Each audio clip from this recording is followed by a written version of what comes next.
हरे कृष्णा।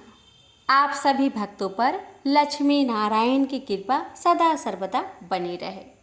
दशहरे के बाद अगले दिन पापंकुशा एकादशी है।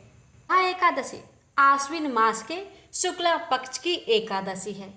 जैसा नाम से समझ आता है, पापंकुशा एकादशी यानी पापों से मुक्ति दिलाने वाली एकादशी। ऐसा कहा जाता है कि संपूर्ण विधि विधान से अगर आप व्रत करते हैं तो 3 पीढ़ियों के पापों को मुक्ति मिल जाती है। जो इस व्रत को करता है उसे यमलोक की यातनाएं नहीं सहनी पड़ती। इस दिन स्नान करने के बाद व्रत का संकल्प ले। इस दिन जमीन पर सोना चाहिए। किसी के लिए बुरा विचार ना लाए। रात्रि में जागरण लाए।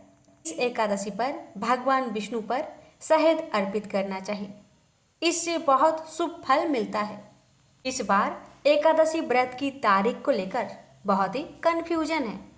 कुछ लोग 13 अक्टूबर को एकादशी व्रत रखेंगे तो कुछ लोग 14 अक्टूबर को। तो आइए जानते हैं एकादशी व्रत की सही तिथि के बारे में। पापंकुशा एकादशी शुभ मुहूर्त। पंचांग के अनुसार आश्विन माह के शुक्ल पक्ष की एकादशी तिथि की शुरुआत 13 अक्टूबर को सुबह 9:08 पर होगी। वहीं इस तिथि का समापन 14 अक्टूबर को सुबह 6:41 पर होगा। ऐसे में 13 अक्टूबर को पापंकुशा एकादशी मनाई जाएगी। वैष्णव समाज के अनुयायी 14 अक्टूबर को पापंकुशा एकादशी मनाएंगे। पापंकुशा एकादशी 2024 पारण समय। जो लोग पापंकुशा एकादशी का व्रत 13 अक्टूबर को रखेंगे वे अगले दिन 14 अक्टूबर सोमवार को पारण करेंगे। उस दिन पारण का समय दोपहर में 1:16 से 3:34 तक है। उस दिन हरि बासर का समापन दिन में 11:56 पर होगा। आप हरि बासर के समापन के बाद भी पारण कर सकते हैं। पापंकुशा एकादशी का महत्व। पापंकुशा एकादशी के दिन भगवान विष्णु के पद्मनाभ स्वरूप की पूजा की जाती है। इस व्रत को करने से शुभ मनोकामनाएं पूरी होती है और मृत्यु के बाद स्वर्ग की प्राप्ति होती है। अब आइए प्यारे भक्तों, हम श्रवण करेंगे पापंकुशा एकादशी की व्रत कथा और फिर जानेंगे पूजन विधि के बारे में। पापंकुशा एकादशी व्रत कथा। आश्विन शुक्ल एकादशी। धर्मराज युधिष्ठिर कहने लगे कि हे भगवान, आश्विन शुक्ल एकादशी का क्या नाम है? अब आप कृपा करके इसकी विधि तथा फल कहिए। भगवान श्री कृष्ण कहने लगे कि हे युधिष्ठिर, पापों का नाश करने वाली इस एकादशी का नाम है पापंकुशा एकादशी है। हे राजन, इस दिन मनुष्य को विधि पूर्वक भगवान पद्मनाभ की पूजा करनी चाहिए। यह एकादशी मनुष्य को मनोवांछित फल देकर स्वर्ग को प्राप्त कराने वाली है। मनुष्य को बहुत दिनों तक कठोर तपस्या से जो फल मिलता है वह फल भगवान गरुड़ ध्वज को नमस्कार करने से प्राप्त हो जाता है। जो मनुष्य अज्ञानवश अनेक पाप करते हैं परंतु हरि को नमस्कार करते हैं वे नरक में नहीं जाते। विष्णु के नाम के कीर्तन मात्र से संसार के सब तीर्थों के पुण्य का फल मिल जाता है। जो मनुष्य शंख धनुषधारी भगवान विष्णु की शरण में जाते हैं उन्हें कभी भी यम यातना भोगनी नहीं पड़ती। जो मनुष्य वैष्णव होकर शिव की और शैव होकर विष्णु की निंदा करते हैं वे अवश्य नरकवासी होते हैं। सहस्त्रों वाजपेयी और अश्वमेध यज्ञों से जो फल प्राप्त होता है वह एकादशी के व्रत के 16वें भाग के बराबर भी नहीं होता। संसार में एकादशी के बराबर कोई पुण्य नहीं, इसके बराबर पवित्र तीनों लोकों में कुछ भी नहीं। इस एकादशी के बराबर कोई व्रत नहीं। जब तक मनुष्य पद्मनाभ की एकादशी का व्रत नहीं करते तब तक उनकी देह में पाप वास कर सकते हैं। हे राजेंद्र, यह एकादशी स्वर्ग, मोक्ष, आरोग्यता, सुंदर स्त्री तथा अन्न और धन की देने वाली है। एकादशी के व्रत के बराबर गंगा, गया, काशी, कुरुक्षेत्र और पुष्कर भी पुण्यवान नहीं है। हरिवासर तथा एकादशी व्रत करने और जागरण करने से सहज ही में मनुष्य विष्णु पद को प्राप्त होता है। हे युधिष्ठिर, इस व्रत के करने वाले 10 पीढ़ी मातृपक्ष, 10 पीढ़ी पितृपक्ष, 10 पीढ़ी स्त्री पक्ष तथा 10 पीढ़ी मित्र पक्ष का उद्धार कर देते हैं। वे दिव्य देह धारण कर चतुर्भुज रूप हो, पीतांबर पहने और हाथ में माला लेकर गरुड़ पर चढ़कर विष्णु लोक को जाते हैं। हे निरुपोतम, बाल्यावस्था, युवावस्था और वृद्धावस्था में इस व्रत को करने से पापी मनुष्य भी दुर्गति को प्राप्त न होकर सतगति को प्राप्त होता है। आश्विन मास की शुक्ला पक्ष की इस पापंकुशा एकादशी का व्रत जो मनुष्य करते हैं वे अंत समय में हरिलोक को प्राप्त होते हैं तथा समस्त पापों से मुक्त हो जाते हैं। सोना, तिल, भूमि, गौ, अन्न, जल, छत्री तथा जूती दान करने से मनुष्य यमराज को नहीं देखता। जो मनुष्य किसी प्रकार के पुण्य कर्म किए बिना जीवन के दिन व्यतीत करता है वह लोहार की भट्टी की तरह सांस लेता हुआ निर्जीव के समान ही है। निर्धन मनुष्य को भी अपनी शक्ति के अनुसार दान करना चाहिए तथा धन वालों को सरोवर, बाग, मकान आदि बनवाकर दान करना चाहिए। ऐसे मनुष्य को यम का द्वार नहीं देखना पड़ता तथा संसार में दीर्घ आयु होकर धनाढ्य, कुलीन और रोग रहित रहते हैं। भगवान श्री कृष्ण ने कहा, हे राजन, जो आपने मुझसे पूछा वह सब मैंने आपको बतलाया। अब आपकी और क्या सुनने की इच्छा है?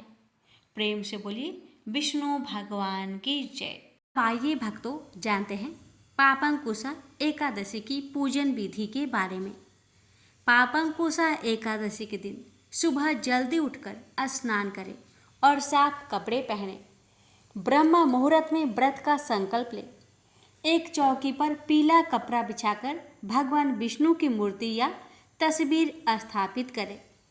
भगवान विष्णु को रोली, अक्षत का तिलक लगाए, सफ़ेद फूल और तुलसी अर्पित करें, घी का दीपक जलाए, भगवान विष्णु को भोग लगाए। भोग में स्वास्तिक चीजें ही शामिल करें और तुलसी जरूर रखें। भगवान विष्णु की आरती करें, भगवान विष्णु के भजन और विष्णु सहस्त्र नाम का पाठ करें। भगवान विष्णु के साथ ही माता लक्ष्मी की भी पूजा करें। इस दिन दान पुण्य करें। शाम को भी भगवान की आरती करें और ध्यान कीर्तन करें। अगले दिन द्वादशी को ब्राह्मणों को भोजन कराकर व्रत का पारण करें। अब आइए प्यारे भक्तों, हम श्रवण करेंगे एकादशी व्रत से जुड़ी कुछ अन्य कथाएं। इन कथाओं को एकादशी व्रत के दिन जो भक्त श्रवण करता है उसकी सभी मनोकामना विष्णु भगवान, लक्ष्मी माता अवश्य पूर्ण करती है। एक बुढ़िया माँ एक बार 11 माता का व्रत रखी। बड़ी ही भाव भक्ति से पूजा अर्चना की। उन्हें वृद्ध अवस्था में क्या बाधा थी? वो तो अपने पुत्र पौत्रों की सुख सुविधा के लिए व्रत रखने लगी। वे दिन भर तो जरा कठोर मन करके अपनी प्यास को रख रही। दिन में पूजा पाठ किया, कथा सुनी और पंडित जी को मिट्टी के पात्र में भरकर पानी और ऋतुफल दान दिया।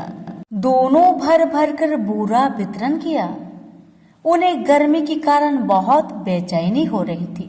इस कारण से बड़ी देर तक पानी में पड़ी रही और पानी की कुल्ला करती रही, मुंह धोती रही। तब कहीं थोड़ा बहुत धैर्य बंध पाया।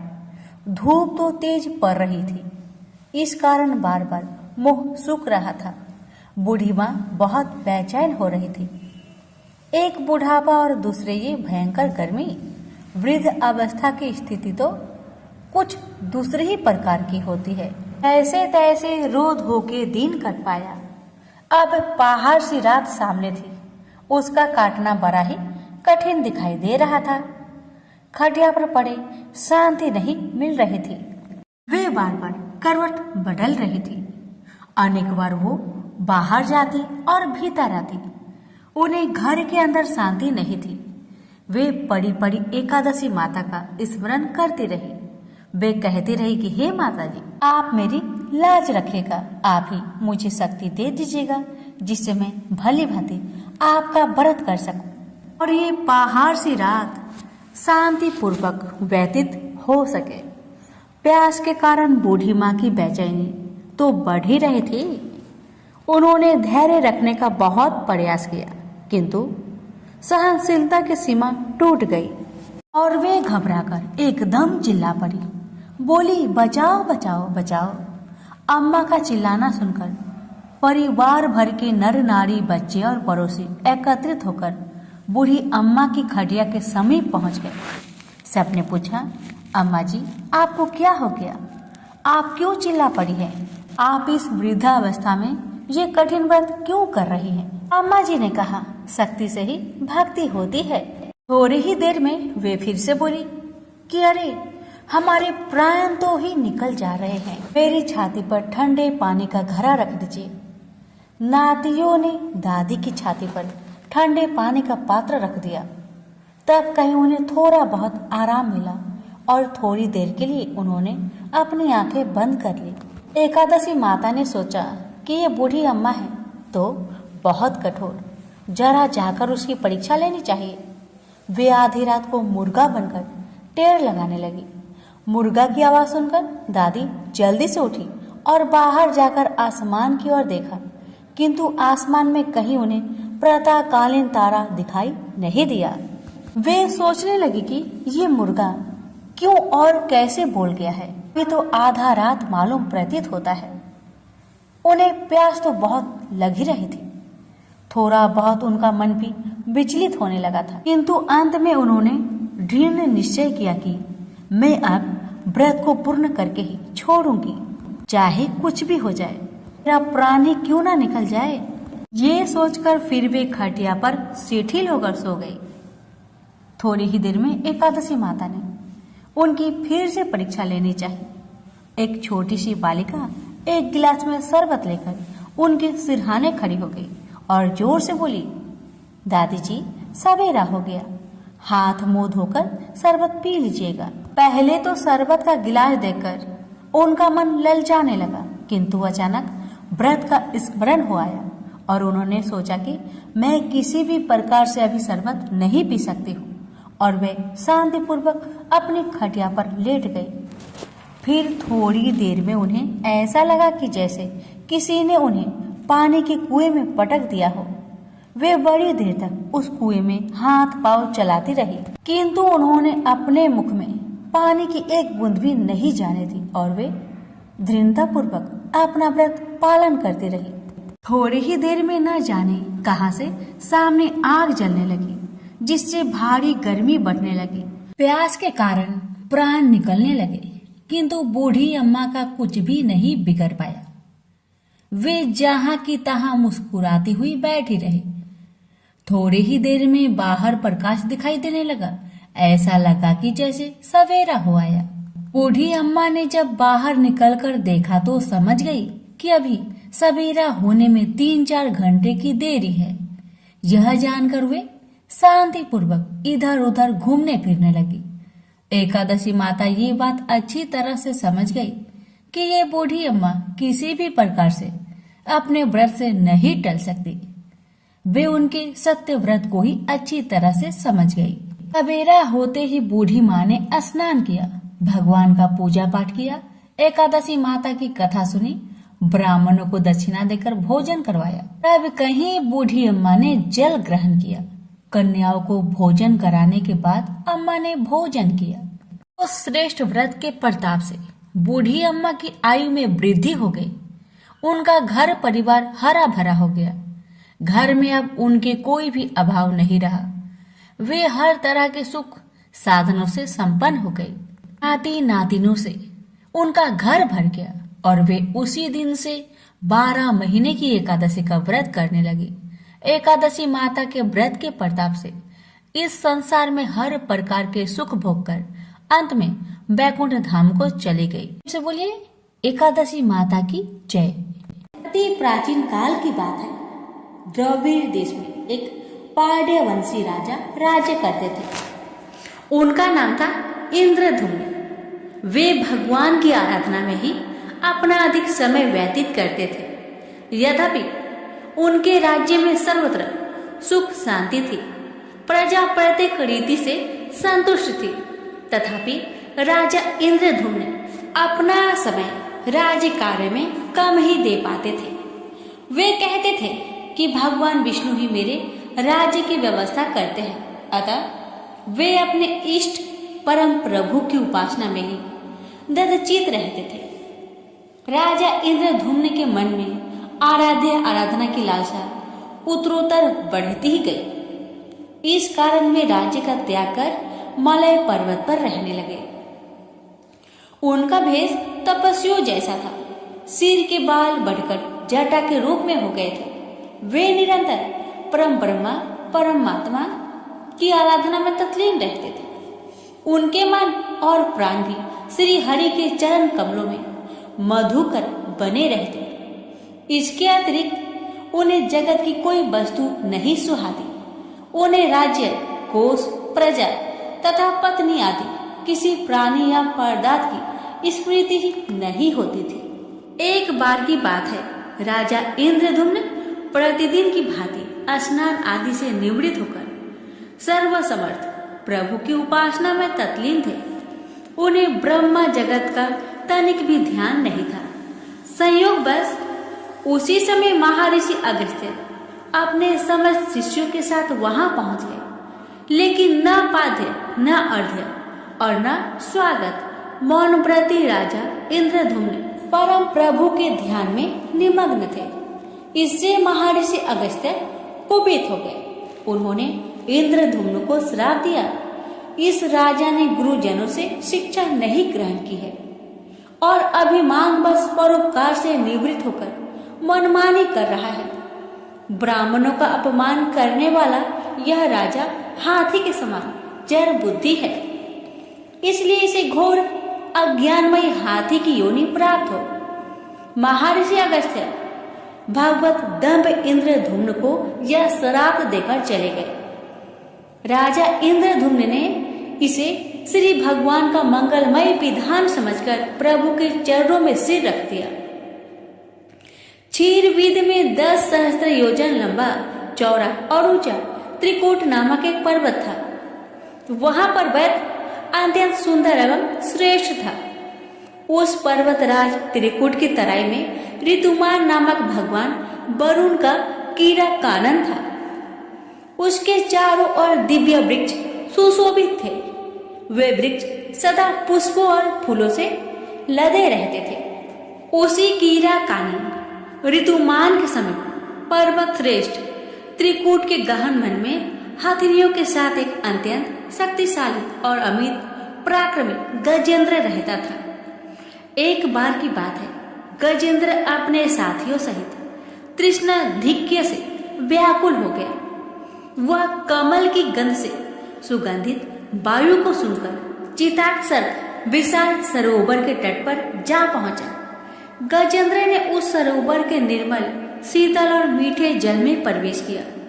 पहले तो उसने जल पीकर अपनी तृष्णा बुझाई, फिर जल में स्नान कर अपना श्रम दूर किया। तत्पश्चात उसने जल क्रीड़ा आरंभ कर दी। वह अपनी सूर में जल भरकर उसकी फुहारे से हाथनियों को स्नान कराने लगा। तभी अचानक गजेंद्र ने सूर उठाकर चित्कार की। पता नहीं किधर से एक मगर ने आकर उसका पैर पकड़ लिया था। गजेंद्र ने अपना पैर छुड़ाने के लिए पूरी शक्ति लगाई, परंतु उसका बस नहीं चला। पैर नहीं छूटा। अपने स्वामी गजेंद्र को ग्रहग्रस्त देखकर हथनियां, कला और अन्य गज अत्यंत व्याकुल हो गए। वे सूर उठाकर चिघाड़ने और गजेंद्र को बचाने के लिए सरोवर के भीतर बाहर दौड़ने लगे। उन्होंने पूरी चेष्टा की लेकिन सफल नहीं हुए। वस्तुतः महर्षि अगस्त्य के श्राप से राजा इंद्रधुम्न ही गजेंद्र हो गए थे और गंधर्व श्रेष्ठ हुहु महर्षि देवल के श्राप से ग्राह हो गए थे। वे भी अत्यंत पराक्रमी थे। संघर्ष चलता रहा। गजेंद्र स्वयं को बाहर खींचता और ग्राह गजेंद्र को भीतर खींच ले जाता। सरोवर का निर्मल जल गंदला हो गया था। कमल दल छत बिछत हो गए। जल जंतु व्याकुल हो उठे। गजेंद्र और ग्राह का संघर्ष 1 सहस्त्र वर्ष तक चलता रहा। दोनों जीवित रहे। यह दृश्य देखकर देवगण चकित हो गए। अंततः गजेंद्र का शरीर शिथिल हो गया। उसके शरीर में शक्ति और मन में उत्साह नहीं रहा, परंतु जलचर होने के कारण ग्राह की शक्ति में कोई कमी नहीं आई। उसकी शक्ति बढ़ गई। वह नवीन उत्साह से अधिक शक्ति लगाकर गजेंद्र को खींचने लगा। असमर्थ गजेंद्र के प्राण संकट में पड़ गए। उसकी शक्ति और पराक्रम का अहंकार चूर चूर हो गया। वह पूर्णतया निराश हो गया, किंतु पूर्व जन्म के निरंतर भागवत आराधना के फलस्वरूप उसे भागवत स्मृति हो आई। उसने निश्चय किया कि मैं कराल काल के भय से चराचर प्राणियों के शरण सर्वसमर्थ प्रभु की शरण ग्रहण करता हूँ। इस निश्चय के साथ गजेंद्र मन को एकाग्र कर पूर्व जन्म में सीखे श्रेष्ठ स्रोत द्वारा परम प्रभु की स्तुति करने लगा। गजेंद्र की स्तुति सुनकर सर्वात्मा सर्वदेव रूप भगवान विष्णु प्रकट हो गए। गजेंद्र को पीड़ित देखकर भगवान विष्णु गरुड़ पर आरूढ़ होकर अत्यंत शीघ्रता से उक्त सरोवर के तट पर पहुंचे।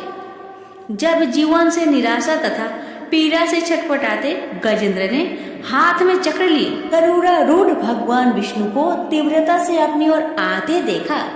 उसने कमल का एक सुंदर पुष्प अपनी सूर में लेकर ऊपर उठाया और बड़े कष्ट से उसने कहा, नारायण जगत गुरु भगवान, आपको नमस्कार है। गजेंद्र को अत्यंत पीड़ित देखकर भगवान विष्णु गरुड़ की पीठ से कूद पड़े और गजेंद्र के साथ ग्राह को भी सरोवर से बाहर खींच लाए और तुरंत अपने तीक्ष्ण चक्र से ग्राह का मुख फाड़कर गजेंद्र को मुक्त कर दिया। ब्रह्मा आदि देवगण श्री हरि की प्रशंसा करते हुए उनके ऊपर स्वर्ग सुमनों की वृष्टि करने लगे। सिद्ध और ऋषि महर्षि परम ब्रह्मा भगवान विष्णु का गुणगान करने लगे। ग्राह दिव्य शरीरधारी हो गया। उसने विष्णु के चरणों में सिर रखकर प्रणाम किया और भगवान विष्णु के गुणों की प्रशंसा करने लगा। भगवान विष्णु के मंगलमय वरद हस्त के स्पर्श से पाप मुक्त होकर अभिशप्त हुहु गंधर्व ने प्रभु की परिक्रमा की और उनके त्रिलोक्य बंदित चरण कमलों में प्रणाम कर अपने लोक को चला गया। भगवान विष्णु ने गजेंद्र का उद्धार कर उसे अपना पार्षद बना लिया। गंधर्व सिद्ध और देवगण उनकी लीला का गान करने लगे। गजेंद्र की स्तुति से प्रसन्न होकर भगवान विष्णु ने सबके समक्ष कहा, प्यारे गजेंद्र, जो लोग ब्रह्म मुहूर्त में उठकर तुम्हारी की हुई स्तुति से मेरा स्तवन करेंगे, उन्हें मैं मृत्यु के समय निर्मल बुद्धि का दान करूंगा। यह कहकर भगवान विष्णु ने पार्षद रूप में गजेंद्र को साथ लिया और गरुड़ारूढ़ होकर अपने दिव्य धाम को चले गए। तो प्रेम से बोलिए लक्ष्मी नारायण की जय। एक समय रघुदास नाम के भगवान रामचंद्र के एक महान भक्त थे। वह पुरी में जगन्नाथ मंदिर के सिंह द्वार के पास एक बड़ी छतरी के नीचे रहते थे। एक बार जब वह भगवान जगन्नाथ के दर्शन करने गए तो उन्होंने जगन्नाथ की वेदी पर राम, लक्ष्मण और सीता को देखा। उस दिन से उन्हें विश्वास हो गया कि भगवान जगन्नाथ भगवान रामचंद्र से भिन्न नहीं है।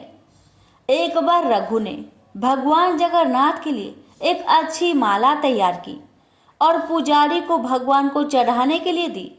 लेकिन पुजारी इसे चढ़ाना नहीं चाहता था, क्योंकि रघु ने केले के पेड़ की छाल से बनी डोरी का इस्तेमाल किया था। उस समय जगन्नाथ के मंदिर में ऐसी चीजों का प्रयोग वर्जित था। रघु को बहुत दुख हुआ कि उनकी माला भगवान जगन्नाथ को नहीं चढ़ाई गई। वह बहुत उदास महसूस करते हुए मंदिर के बाहर चला गया। बाद में दिन में पुजारी शाम की आरती समाप्त कर रहा था। भगवान के शयन करने से पहले पुजारी उन्हें एक विशेष पोशाक पहनाते हैं, जिसे बड़ा श्रृंगार वैसा कहा जाता है। भगवान को श्रृंगारित करने के बाद पुजारी ने उनके शरीर को फूलों से सजाना शुरू कर दिया। लेकिन उसे आश्चर्य हुआ कि उसने जो कुछ भी किया, भगवान के शरीर पर एक भी फूल नहीं बचा। भगवान किसी भी फूल को स्वीकार नहीं करेंगे। सभी पुजारी यह सोचकर बहुत चिंतित हो गए कि अवश्य ही उन्होंने कोई अपराध किया है। लेकिन यह क्या हो सकता था? उन सभी ने निर्णय लिया कि यह समझने की कोशिश करने के लिए कि उन्होंने क्या अपराध किया है, वे सभी मंदिर में सोएंगे और तब तक उपवास करेंगे जब तक भगवान उनके सपने में आकर उनके अपराध के बारे में सूचित नहीं कर देते। निश्चित रूप से उसी रात भगवान जगन्नाथ मुख्य पुजारी के सामने आए और उनसे कहा, मेरे भक्त रघुदास मेरे लिए एक फूल का माला लाए थे। उन्होंने इसे बहुत प्यार और भक्ति के साथ तैयार किया। आपने बाहरी विशेषता देखी, माला को उन्होंने मुझे देने से मना कर दिया। आप देख नहीं सकते कि उन्होंने कितनी अच्छी माला तैयार की है। उन्होंने इसे प्रेम और भक्ति से पिरोया। आप मेरा भक्त मेरी सेवा से वंचित होकर अपने घर में माला रखकर पड़ा हुआ है, उसके सामने माला पहनाओ। उसने कुछ भी नहीं खाया है और लगातार रो रहा है। वह अभी तक सोया नहीं है। जब तक मेरे भक्त की इच्छा पूरी नहीं हो जाती, मैं आपसे कोई माला कैसे स्वीकार कर सकता हूँ और कैसे मैं शांति से सो सकता हूँ? तुरंत प्रधान पुजारी जाग गया और उसने अन्य पुजारियों को सारी बात बताई। तब वे सभी रघुदास के पास गए और अपना अपराध समझाया और उनसे अपनी माला भगवान जगन्नाथ को देने के लिए कहा। यह सुनकर रघुदास बहुत प्रसन्न हुए कि भगवान इतने दयालु हैं कि वे स्वयं उनकी माला स्वीकार करने की प्रतीक्षा कर रहे हैं। रघुदास परम आनंद में थे। एक बार रघुदास बहुत गंभीर रोग से पीड़ित हो गए। उनकी तबीयत इतनी खराब हो गई कि वह बिस्तर से उठ भी नहीं पा रहे थे। उन्हें अपने बिस्तर में ही मल त्याग करना पड़ा। बदबू बहुत बुरी थी। रघुदास बहुत बीमार होने के कारण खुद की मदद करने में असमर्थ होकर बेहोश हो गए। एक छोटा लड़का रघुदास की सेवा के लिए आ रहा था। उन्होंने उसके शरीर को साफ किया और चंदन लगाया और गंध को दूर करने और कमरे को शुद्ध करने के लिए अच्छी सुगंधित चीजें पेश की। जब रघु को होश आया तो उन्होंने पाया कि वह लड़का स्वयं भगवान जगन्नाथ थे। रघु ने भगवान जगन्नाथ से कहा, मेरे प्रिय भगवान, आप यहाँ क्या कर रहे हैं? मेरी यह निम्न सेवा करके आप मुझे अपराधी बना रहे हैं। मैं आपसे सेवा प्राप्त करके और अधिक पापी बन रहा हूँ। हे भगवान, आप बहुत दयालु हैं। आप ब्रह्मांड के स्वामी हैं। आप सब कुछ करने में समक्ष है। यदि आप चाहे तो आप मेरी बीमारी को आसानी से ठीक कर सकते हैं। मुझे ठीक करने के बजाय आप मेरी यह निम्न सेवा क्यों कर रहे हैं? भगवान ने उत्तर दिया, हाँ, मैं तुम्हें आसानी से ठीक कर सकता हूँ, लेकिन मैं चाहता हूँ कि तुम अपने सभी प्रबंध कर्मों से मुक्त हो जाओ, ताकि तुम इस जीवन के अंत में मेरे निवास पर वापस जाओ। तुम्हें ये भी जानना चाहिए कि जैसे कि मेरे भक्तों को मिलता है, मेरी सेवा करने से सुख मिलता है, मुझे भी अपने भक्तों की सेवा करने से सुख मिलता है। मैं सदैव आपकी सेवा करना चाहता हूँ। मुझ में और मेरे भक्त में कोई अंतर नहीं है। इस प्रकार भगवान और रघु के बीच बहुत घनिष्ठ संबंध थे। रघु बहुत सरल थे और उनका स्वभाव एक छोटे लड़के जैसा था। भगवान जगन्नाथ के साथ उनके संबंध बहुत मैत्रीपूर्ण थे। कभी कभी भगवान एक लड़की के रूप में उनके पास आते थे और वे दोनों एक साथ खेलते थे। यह सामान्यतः लोगों को ज्ञात था कि भगवान रघु के साथ खेलने के लिए उनके पास आए थे। सभी लोग रघु का आदर करते थे। वह बहुत प्रसिद्ध थे और लोगों के बीच भगवान जगन्नाथ के मित्र के रूप में जाने जाते थे।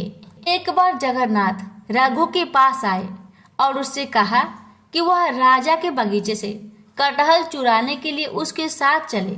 रघु ने कहा, तुम कटहल क्यों चुराना चाहते हो? यदि तुम्हें कटहल खाने की इच्छा है तो मुझे बताओ, मैं तुम्हारे लिए एक अच्छा कटहल लाऊंगा। भगवान जगन्नाथ ने उत्तर दिया, इस प्रकार मुझे अपने भक्त से सब कुछ मिल रहा है। वास्तव में मेरे पास सब कुछ है। माता यशोदा मुझे इतना मक्खन खिलाती थी और मुझे आनंद देती थी, लेकिन फिर भी मैं इस उद्देश्य के लिए दूसरे के घर जाता हूँ, माखन चुराने का। चुराई हुई चीजें खाने में एक विशेष आनंद होता है। आज मैं चाहता हूँ कि आप चोरी का वह आनंद महसूस करें। कृपया मेरे साथ आए। असहाय होकर रघु भगवान के प्रस्ताव पर सहमत हो गया और उनके साथ चला गया। वे दोनों राजा के बगीचे में दाखिल हुए। जगन्नाथ ने रघु से कहा, तुम पेड़ पर चढ़ जाओ, मैं जमीन पर खड़ा रहूंगा। तुम सबसे अच्छा और सबसे बड़ा कटहल तोड़कर नीचे फेंक देना। मैं यही खड़ा होकर उसे पकड़ लूंगा, फिर हम दोनों भाग जाएंगे। रघु ने भगवान की आदेश का ठीक वैसे ही पालन किया जैसे उन्होंने निर्देश दिया था। वह कटहल के पेड़ पर चढ़ गया और सबसे अच्छे और बड़े कटहल को ढूंढ निकाला, उसे तोड़ लिया। जगन्नाथ, उसने पुकारा, क्या आप तैयार हैं? जगन्नाथ ने उत्तर दिया, हाँ मैं तैयार हूँ, फेंक दो। रघु ने कटहल नीचे फेंक दिया, यह उम्मीद करते हुए कि जगन्नाथ उसे पकड़ लेंगे। लेकिन जगन्नाथ कहाँ थे? वह भाग गए थे। कटहल को पकड़ने वाला कोई नहीं था। वह बड़ी आवाज करते हुए जमीन पर गिरा और फट गया। जब राजा के माली ने आवाज सुनी तो वह समझ गया कि कोई कटहल चुराने के लिए बगीचे में घुसा है। वह तुरंत मौके पर भागा और देखा कि बड़ा कटहल जमीन पर खुला पड़ा था। फिर भी उसने आसपास किसी को नहीं देखा। जब उसने ऊपर देखा तो उसे रघुदास पेड़ पर बैठे दिखे। माली तुरंत राजा के पास गया और उसे बताया कि रघुदास उसके बगीचे से कटहल चुरा रहा था। वह अभी भी वही पेड़ की चोटी पर बैठा है। उसने उत्साहपूर्वक राजा से कहा। राजा को विश्वास नहीं हो रहा था कि रघु कटहल चुराने के लिए उसके बगीचे में घुसा था। इसलिए राजा ने अपने मंत्रियों को इकट्ठा किया और उस स्थान पर गए जहां माली ने संकेत किया था। वह रघुदास को पेड़ पर बैठे और कटहल को जमीन पर पड़ा देखकर आश्चर्यचकित रह गया। राजा के अनुरोध पर रघु पेड़ से नीचे उतर आया। राजा ने रघु से पूछा, मेरे प्रिय प्रभु, यदि तुम कटहल खाना चाहते थे तो आधी रात को मेरे बगीचे में आकर पेड़ पर चढ़ने की परेशानी क्यों उठा रहे हो? तुम मुझे बता सकते थे। मैं कर सकता था। कटहल उठाया और तुम्हारे घर भेज दिया। रघु ने राजा को पूरी कहानी बताई कि कैसे भगवान जगन्नाथ ने उसे धोखा दिया था। भगवान की लीला सुनकर सभी को आनंद आ गया और सभी हंस पड़े। उन्होंने रघु की महानता की प्रशंसा की। इस प्रकार मित्रता की मुद्रा में रघु भगवान जगन्नाथ के साथ लीलाएं करते। एक भक्त ने भगवान जगन्नाथ के साथ रघुदास की एक लीला का प्रदर्शनी वर्णन किया। एक बार रथ यात्रा के दौरान भगवान ने रथ पर स्थान ग्रहण किया था। राजा द्वारा सड़क साफ करने के बाद रथ चलने के लिए सब कुछ तैयार था। हजारों लोगों ने रस्सी खींची, लेकिन रथ आगे नहीं बढ़ा। स्थिति को देखते हुए ब्रिटिश साहेबा ने रथ को खींचने के लिए एक शक्तिशाली हाथी की व्यवस्था की, फिर भी रथ नहीं हिलेगा। साहेबा ने रघुदास से कहा, रघुदास जी, यह कैसे भगवान है? मैंने हाथियों को लगा रखा है, फिर भी यह रथ नहीं चलेगा। यह सुनकर रघु रथ पर चढ़ गए और भगवान जगन्नाथ के निकट गए। उसने प्रभु के कान में कहा, तुरंत रथ चलने लगा। यह देखकर साहेबा आश्चर्यचकित रह गए। उन्होंने रघुदास से कहा, आप पूर्ण हैं और आपके भगवान भी पूर्ण हैं। रघुदास जहाँ भी रहते थे, प्रसाद से भरा बर्तन किसी के भी लेने के लिए बाहर छोड़ देते थे। वह उसी बर्तन से प्रसाद लेता था जिसे पशु पंछी लेते थे। यह उनका अद्भुत स्वभाव था। वह भगवान जगन्नाथ को बहुत प्रिय थे। जयराम सिंघारी वर्तमान समय में उपासकों के समाज में सबसे विद्वान व्यक्तियों में से एक माने जाते थे। उनके पास कोई शैक्षणिक डिग्री या डिप्लोमा नहीं था, लेकिन उन्हें भारत के प्राचीन महाकाव्यों का गहन ज्ञान था।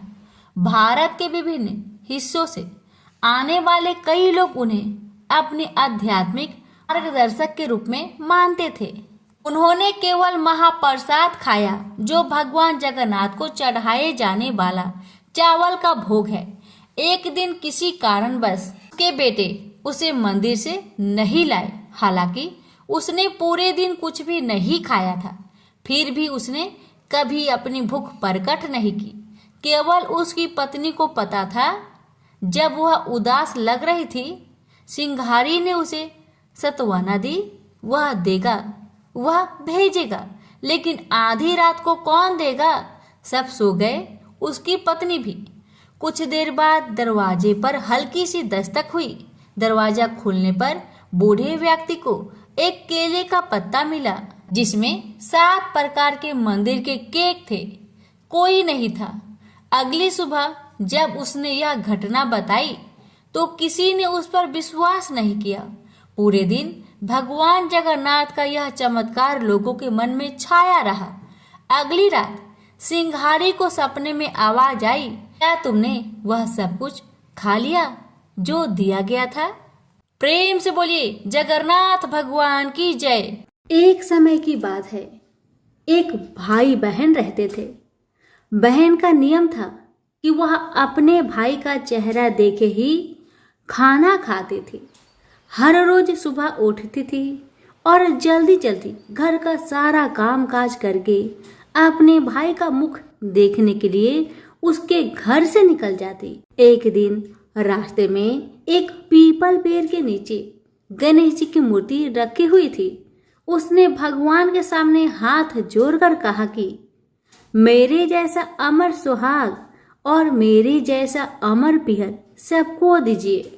यह कहकर वह आगे बढ़ जाया करती थी। हर दिन का उसका यही नियम था। जंगल के झाड़ियों के कांटे उसके पैरों में चुभा करते थे। एक दिन बहन भाई के घर पहुंची और भाई का मुख देखकर बैठ गई। तो भाभी ने पूछा, पैरों में क्या हो गया है ननद जी? यह सुनकर उसने भाभी को जवाब दिया कि रास्ते में जंगल की झाड़ियों से गिरे हुए कांटे मेरे पाँव में चुभ जाते हैं। जब वह वापस अपने घर आ गई तब भाभी ने अपने पति से कहा कि रास्ते को साफ करवा दो। हमारी ननद यानी कि आपकी बहन झाड़ियों के रास्ते से आती है तो उसके पाँव में बहुत सारे कांटे चुभ जाते हैं।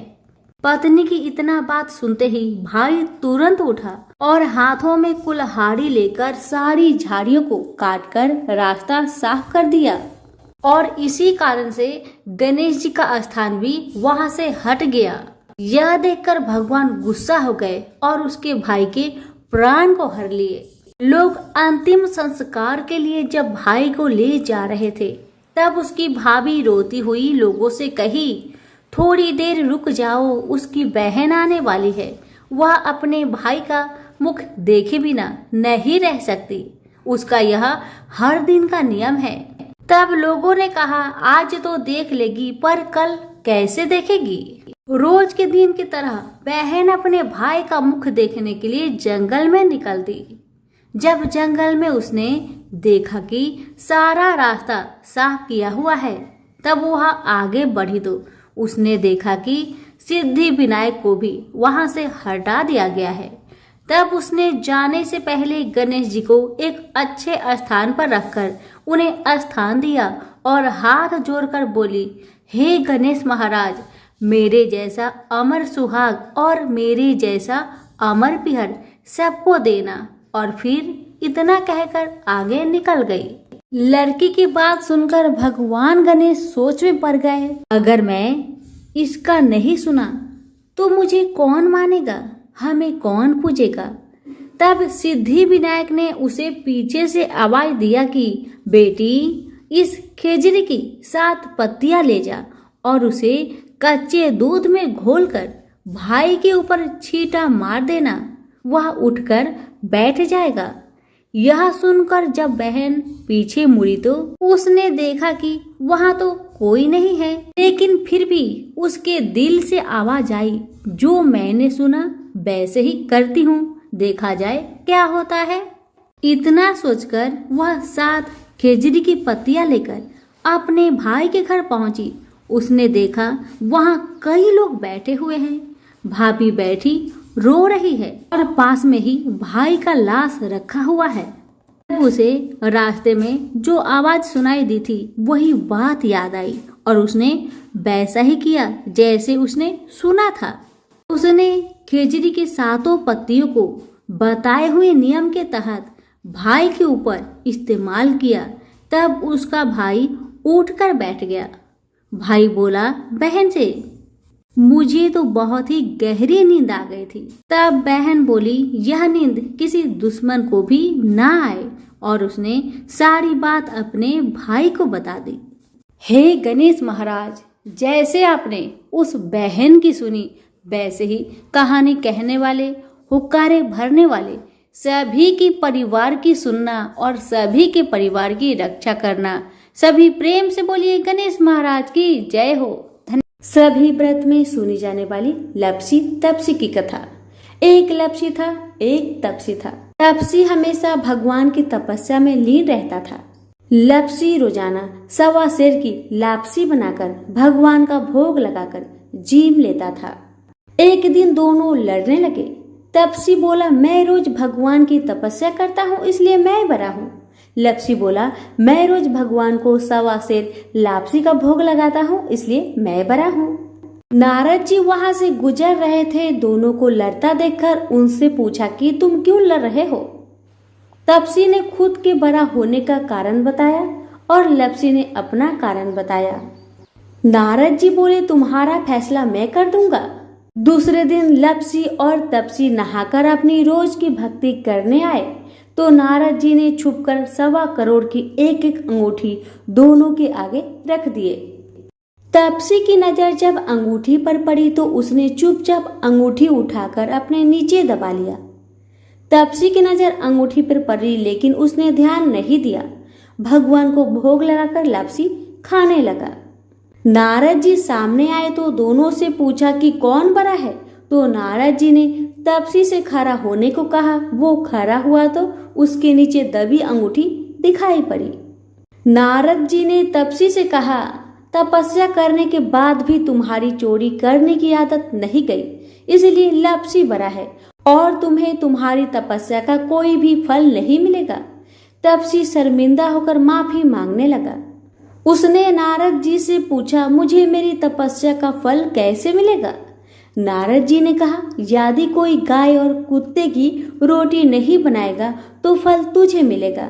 यदि कोई ब्राह्मण को भोजन करवाकर दक्षिणा नहीं देगा तो वह फल तुझे मिलेगा। यदि कोई साड़ी के साथ ब्लाउज नहीं देगा तो फल तुझे मिलेगा। यदि कोई दिए से दिया जलाएगा तो फल तुझे मिलेगा। यदि कोई सारी कहानी सुने लेकिन तुम्हारी कहानी नहीं सुने तो फल तुझे मिलेगा। उसी दिन से हर व्रत कथा कहानी के साथ लैप्सी तैप्सी की कहानी भी सुनी और कही जाती है। प्रेम से बोलिए लक्ष्मी नारायण की जय।